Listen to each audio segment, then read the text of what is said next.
So going back to our discussion, the input box. But before that, I just would like to confirm if you guys are already in front of your computer. So just give me a thumbs up. So let me know that you're now prepared or in front of your computer.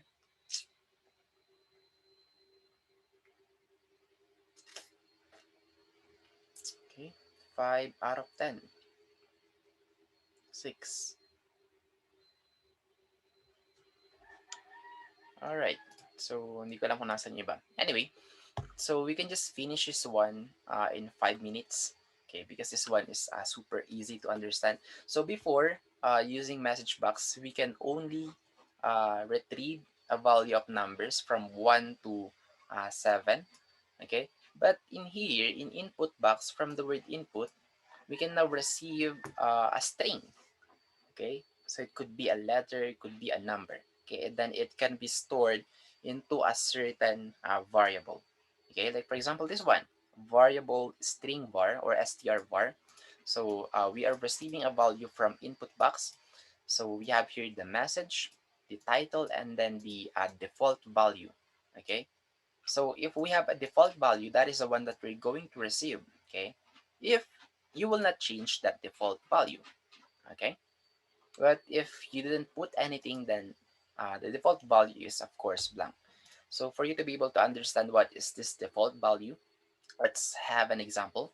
So in here we have a variable name. So this is the one that is going to receive the string right here, whatever is the input right here.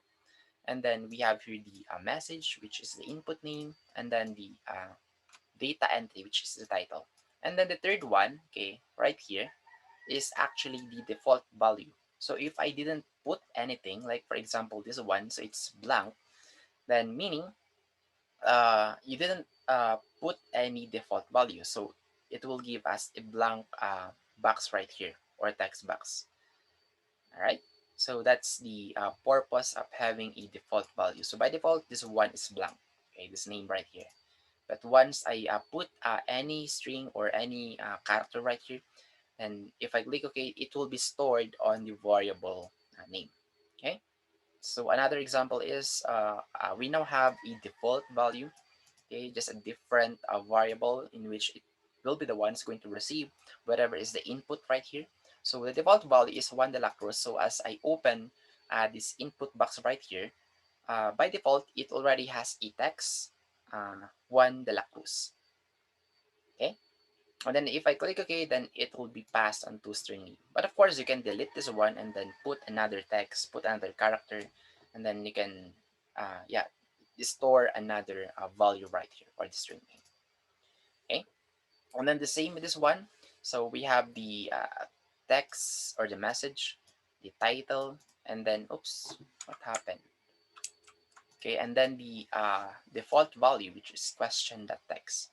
Okay, just another default value. So this could be a guideline, like a tooltip, what file or what text you're going to put here. So yeah, it could serve as a guideline, right? And then for the knowledge check, so I will not discuss this one anymore since it is now your own goal, own goal, own goal, okay, to uh, do this one, okay. So if you have really learned something, then you should try to answer number 1, number 2, 3, 4, 5, 6, 7, 8, and then 9. Okay. So yeah, that's it for this module. So just a summary. We have discussed the if statement. Second is select case statement. So while we're discussing if statement, you guys have also learned how to use a message box. Okay. So of course, while learning if statement, you've learned how to use if, else if, else, and then of course, and if, the last part of this if statement. All right, and at the same time, you guys have also learned the randomizer. Okay, this one right here, the RND. All right, and then after that, you guys have also learned the select case statement, which we discussed a while ago. And then after that, we have discussed the on how to customize complete functionalities of message box. Okay. Then after that is how to use input box. Okay. So I hope we are clear with these topics that we have discussed last meeting until today. So do you guys have a question so far? So we have plenty of time, so feel free to ask any question that you want.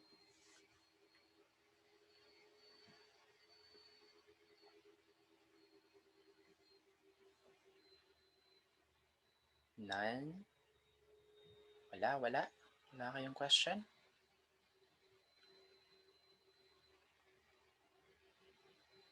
Alright. So if you don't have a question, so just give me a thumbs up. Again, give me a thumbs up. Then after that, you may now go. Okay. So happy lunch to those who haven't ate their lunch yet. And then one more thing, okay, before you go, I'm not sure if we're going to meet tomorrow. So we actually still have 1 week. Okay.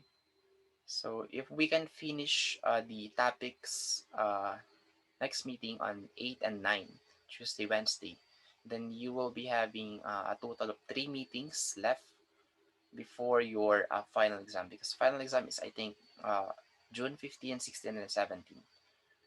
So yeah, ah, I think 16, 17, and 18, if I'm not mistaken. Okay.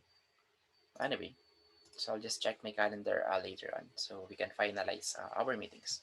So yeah, just wait for my announcement if we will meet tomorrow. Okay. So goodbye and thank you guys for coming. Keep safe.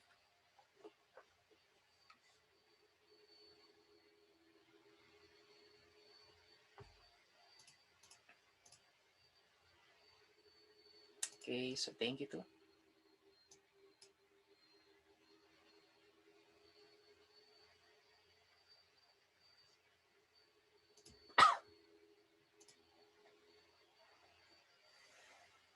Goodbye and thank you too.